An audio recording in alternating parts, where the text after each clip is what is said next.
रात के बाजार की भटकती आत्माएं, रहस्यमयी बाजार का डर। सीतापुर गांव उत्तर भारत का एक पुराना गांव था, जहां दिन में चहल पहल रहती, लेकिन रात होते ही सन्नाटा छा जाता। गांव के बुजुर्गों का कहना था कि गांव के बाहर पुराने बाजार में आत्माएं भटकती हैं। यह बाजार कई सालों पहले व्यापार का केंद्र हुआ करता था। राजा रुद्रसेन के शासन में यह बाजार बहुत प्रसिद्ध था, लेकिन एक भयानक हादसे ने इसे शापित बना दिया। कहते हैं एक रात इस बाजार में भयानक आग लग गई थी, जिसमें सैकड़ों लोग जलकर मर गए। उनके शव कभी नहीं मिले, लेकिन उनकी चीखें अब भी सुनी जाती हैं। अब वहां सिर्फ टूटी दुकानों के खंडहर, जली हुई दीवारें और भूले बिसरे किस्से बचे थे। कोई भी वहां जाने की हिम्मत नहीं करता था, खासकर रात के 12 बजे के बाद। गांव में अजय और विनोद नाम के 2 दोस्त थे। दोनों युवा थे और भूत प्रेत की कहानियों पर ज्यादा विश्वास नहीं करते थे। एक दिन गांव के बूढ़े बाबा जगन्नाथ ने उन्हें समझाया, बेटा, वह बाजार अब भी जिंदा है, लेकिन इंसानों के लिए नहीं। वहां जो भी गया या तो लौटा नहीं या फिर पागल होकर लौटा। विनोद ने हंसते हुए कहा, बाबा, ये सब सिर्फ कहानियां हैं। कोई भी बाजार भूतिया नहीं होता। लेकिन बाबा की आंखों में डर था। उन्होंने धीरे से कहा, अगर यकीन नहीं आता तो आज रात वहां जाकर देख लो, लेकिन अगर कोई आवाज तुम्हें बुलाए तो पीछे मत मुड़ना। अजय को यह चुनौती जैसी लगी। उसने विनोद से कहा, क्या तुम तैयार हो? आज रात हम सच जानेंगे। विनोद कुछ हिचकिचाया, लेकिन फिर हंसते हुए बोला, चलो देखते हैं भूत हमें कैसे रोकते हैं।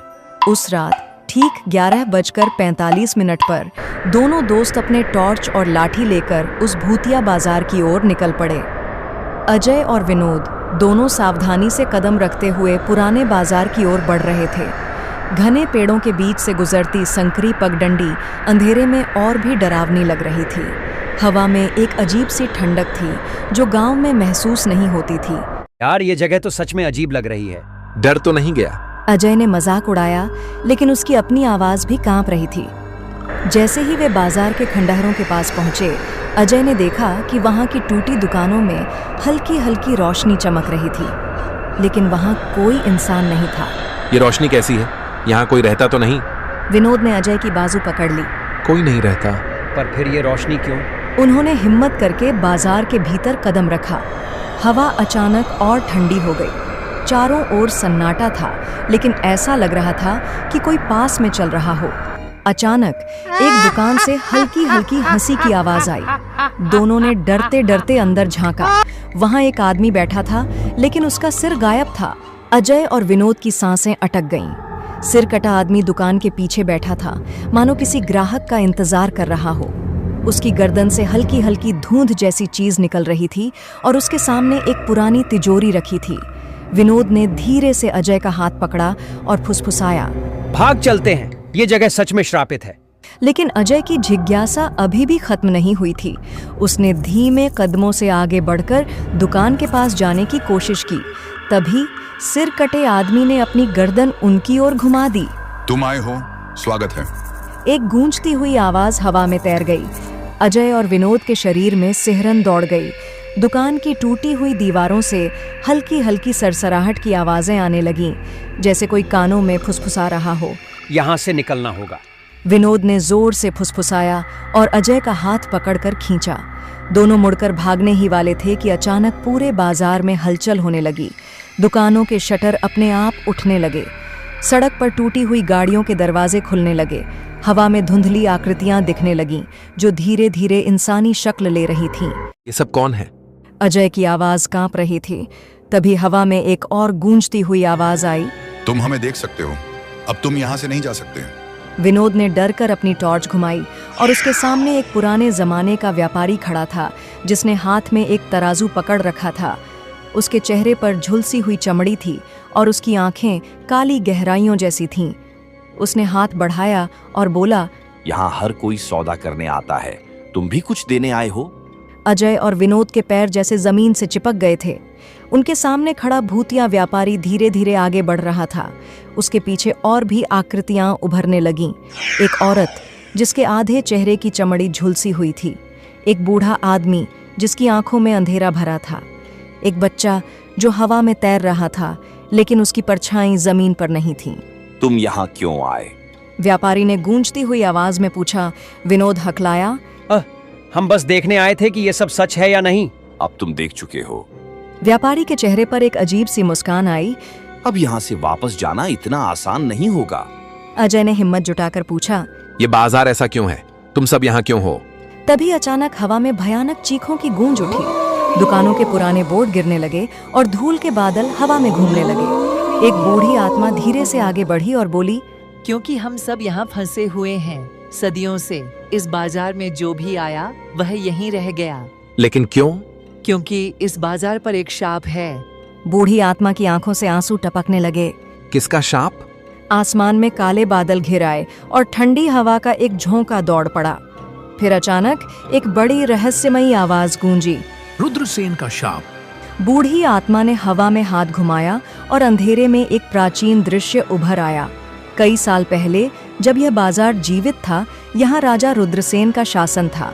राजा को धन से बहुत प्रेम था, लेकिन वह निर्दयी भी था। एक दिन उसने आदेश दिया कि जो भी व्यापारी टैक्स नहीं देगा उसे बाजार में जिंदा जलाया जाएगा। लोगों ने राजा से दया की भीख मांगी, लेकिन वह नहीं माना। और फिर एक अमावस्या की रात राजा ने अपने सैनिकों को हुक्म दिया, आग लगा दो। पूरे बाजार में आग लग गई। सैकड़ों व्यापारी, औरतें और बच्चे जलकर मर गए। उनकी चीखें दूर दूर तक गूंजी, लेकिन राजा ने कोई दया नहीं दिखाई। मरते मरते एक बूढ़े व्यापारी ने राजा को शाप दिया, जिस दिन तू मरेगा तेरी आत्मा भी कभी शांति नहीं पाएगी और यह बाजार हमेशा के लिए भूतों का घर बन जाएगा। और वैसा ही हुआ। राजा रुद्रसेन जब मरा तो उसकी आत्मा भी इसी बाजार में फंस गई। अब वह और उसके साथ मरे हुए सभी लोग रात के बाजार के भूत बन चुके थे। अजय और विनोद इस कहानी को सुनकर सुन्न हो गए। तो राजा की आत्मा अब भी यहाँ है? हाँ। और तभी हवा में एक जोरदार गूंज उठी। कौन मेरी कहानी पूछ रहा है? बाजार के बीचों बीच धुएं से बनी एक भारी भरकम आकृति प्रकट होने लगी। उसके सिर पर एक सोने का मुकुट था, उसकी आंखें लाल थीं और उसके हाथों में एक जलती हुई तलवार थी। राजा रुद्रसेन की आत्मा जाग गई थी। राजा रुद्रसेन की आत्मा हवा में तैर रही थी। उसकी लाल चमकती आंखें अजय और विनोद पर टिक गईं। तुम यहाँ क्यों आए?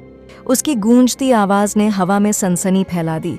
अजय और विनोद के शरीर सुन्न पड़ गए। विनोद हकलाया, हम बस गलती से यहाँ आ गए, हमें जाने दो। हा हा हा हा हा। राजा की आत्मा जोर से हंसी। यहाँ जो भी आता है वह वापस नहीं जाता। तभी जमीन में हलचल होने लगी। टूटी दुकानों के अंदर से कंकालों की आकृतियां बाहर आने लगीं। उनकी आंखों से अजीब सी रोशनी निकल रही थी और उनके हाथों में जंजीरें थीं। अजय ने विनोद की बांह पकड़ी।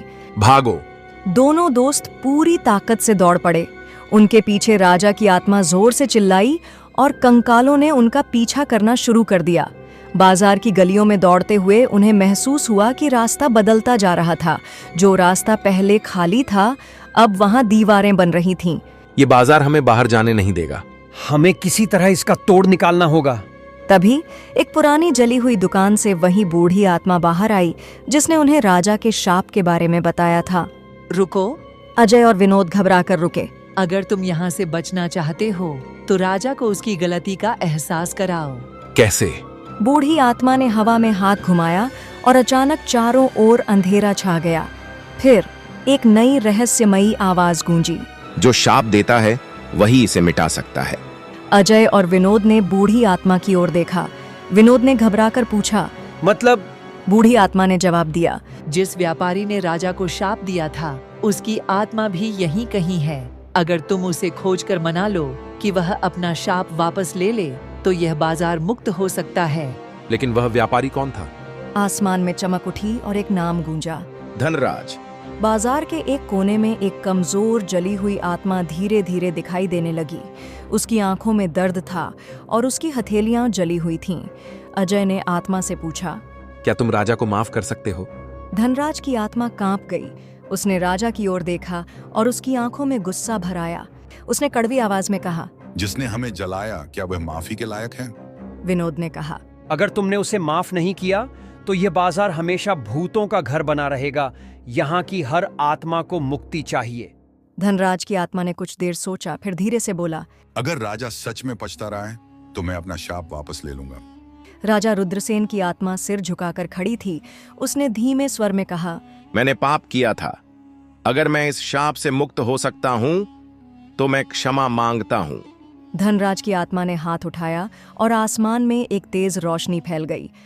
अचानक बाजार में भटक रही आत्माएं एक एक करके गायब होने लगीं। जंजीरें टूट गईं, दुकानों की टूटी दीवारें गिरने लगीं। राजा की आत्मा ने अजय और विनोद को देखा और कहा, तुमने हमें मुक्त कर दिया। अब यह बाजार हमेशा के लिए शांति में रहेगा। फिर एक आखिरी चमक के साथ राजा, व्यापारी और सभी आत्माएं हवा में विलीन हो गईं। अजय और विनोद ने आंखें खोलीं तो वे गांव के बाहर पड़े थे। सूरज उग चुका था और बाजार के खंडहर अब शांत दिख रहे थे।